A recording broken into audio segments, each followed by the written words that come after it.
चलो स्टूडेंट, आज स्टार्ट करते हैं क्लास 12 का बहुत इंपॉर्टेंट टॉपिक है जो नाम है इसका किरचॉफ लॉ। यह बहुत दिनों से पढ़ाना चाह रहे थे क्लास 12 को, क्योंकि ये क्वेश्चन जो है एग्जाम में बहुत बार पूछा जा रहा है। फर्स्ट लॉ किरचॉफ का और सेकंड लॉ। अब हम एक लॉ बहुत आसानी से, बहुत धीरे धीरे डिफाइन करेंगे हम। किरचॉफ लॉ इसमें देखिए, किसी वैद्युत परिपथ में किसी संधि पर, कोई वैद्युत परिपथ है तो कोई संधि मतलब हो गया कोई जंक्शन, तो किसी वैद्युत परिपथ में किसी संधि पर मिलने वाली सभी धाराओं का बीजगणितीय योग शून्य होता है। अब किरचॉफ फर्स्ट लॉ होता है, आप ये लिख लीजिए, मैं समझा दे रहा हूं कैसे होता है। कि मान लीजिए कोई जंक्शन है, जंक्शन की तरफ कोई धारा आ रही है, तो जो धारा आएगी, मान लीजिए जो धारा, और तो उसको हमेशा हम लेंगे प्लस में, और जो धारा यहां से लौट के जाएगी उसे हम लेंगे माइनस में। उसमें क्या लेंगे हम? माइनस में। तो आने वाली धाराओं तथा जाने वाली धाराओं का बीजगणितीय योग क्या होना चाहिए? शून्य होना चाहिए। तो मैं कहने मतलब है, जो धारा संधि की तरफ आ रही है उन्हें हम हमेशा लेंगे प्लस में, और जो धारा संधि से दूर जाएंगी उनको लेंगे हम माइनस में। देखिए मान लीजिए लिखा हुआ है I1 है, ये I2 है, ये I4 है और ये I5 है। देखिए यहां पर I1 प्लस I2, ये प्लस में क्यों लिखा? क्योंकि दोनों की तरफ आ रहे हैं। माइनस I3 माइनस I5 बराबर 0। अब ये यही हुआ कि किसी वैद्युत परिपथ में किसी संधि पर मिलने वाली समस्त धाराओं का बीजगणितीय योग क्या होता है? शून्य होता है। इसे छोटा सा ये तो वो डेफिनेशन हो गया। चलिए ठीक है, देखिए यहाँ पर अब किरचॉफ लॉ उस दिन पढ़ाया था मैंने, किरचॉफ का फर्स्ट नियम। आज पढ़ाने जा रहे हैं क्लास 12 का ही क्लास, मतलब किरचॉफ सेकंड नियम। अब देखिए यहाँ पर उसको बहुत डेफिनेशन याद करना बहुत आसान है। इसका पहले देखिए याद कर लीजिए, किरचॉफ सेकंड लॉ मतलब किरचॉफ का द्वितीय नियम। किसी वैद्युत परिपथ की किसी बंद जाल में, किसी बंद जाल मतलब होता है कि जो पूरा घेरा बना हो, किसी वैद्युत परिपथ के किसी बंद जाल की विभिन्न धाराओं में, विभिन्न भागों में प्रवाहित होने वाली विद्युत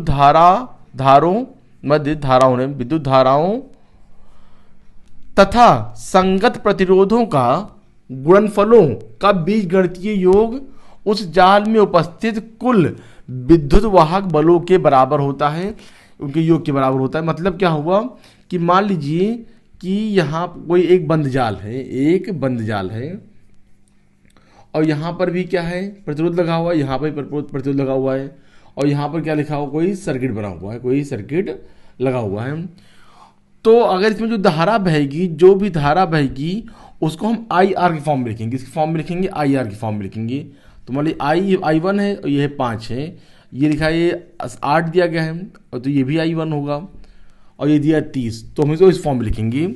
कैसे? जैसे मान लीजिए करंट निकल रहा है यहाँ से, तो अब देखें कैसे, हमेशा IR को साथ में लिखेंगे। तो लगेगा 5I होगा। क्या होगा यहाँ बेटा?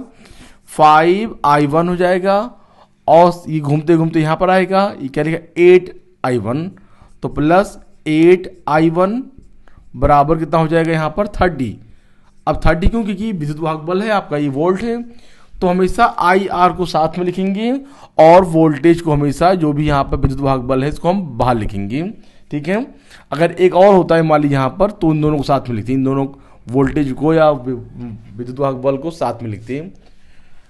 तो क्या होगा यहाँ पर? 5 3 8 5 होता है 13 होता है, तो 13I बराबर क्या होता है? 30, और I बराबर क्या हो जाएगा? 30/13।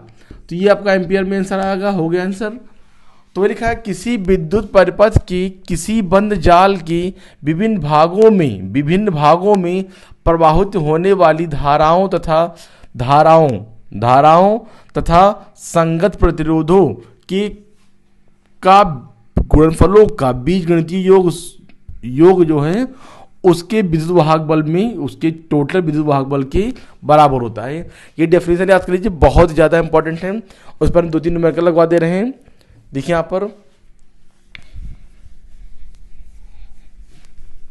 वो इतना याद रखना है कि अगर लूप बनाना है यहाँ पर, अब देखिए मान लीजिए क्वेश्चन हुआ आपका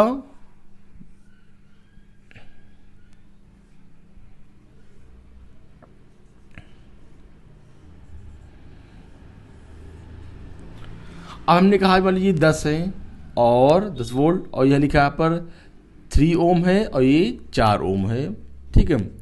और हमने कहा कि इसका हमको निकालिए, करंट निकालिए, कितना धारा यहाँ पर बह रही है, धारा बह रही है। तो उसको हम पहले दोनों ओम के लॉ से भी लगा सकते हैं और किरचॉफ के लॉ से। तो पहले हम ओम के लॉ से लगा के दिखा दे रहे हैं आपको। ओम का लॉ क्या कहता है कि ध्यान दीजिए सीरीज में है, तो क्या होगा यहाँ पर सीरीज का फॉर्मूला होता है क्या, आर बराबर R1 प्लस R2, मतलब R इक्वल टू क्या हो जाएगा 3 प्लस, चलो उससे वो कर दे 40 मान लेंगे, तब 3 प्लस 4, 3 प्लस 4 हो जाए तो कितना होगा, R इक्वल टू हो गया 7 ओम, क्या हो जाएगा 7 ओम हो जाएगा। और यहाँ वोल्टेज दिया गया, यहाँ पर वोल्ट दिया गया आपका 14। अब हम आई निकालना, तो आप ओम का नियम लगाइए कि होता क्या, V बराबर आई आर होता है।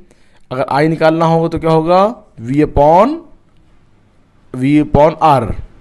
V कितना है यहाँ पर, V दिया गया है, ध्यान दीजिए I बराबर V है आपका 14, तो 14 अपॉन और R कितना है 7, तो 7 टू ज़ा 14। ध्यान दीजिए कितना आया यहाँ पर 2 एम्पियर आ गया। अगर लेकिन ध्यान दीजिए अगर हम ओम का नियम ना लगाएं और किरचॉफ के नियम से क्या होगा, बड़े बड़े फॉर्मूला, बहुत बड़े बड़े क्वेश्चन बहुत आसानी से सॉल्व हो जाते हैं।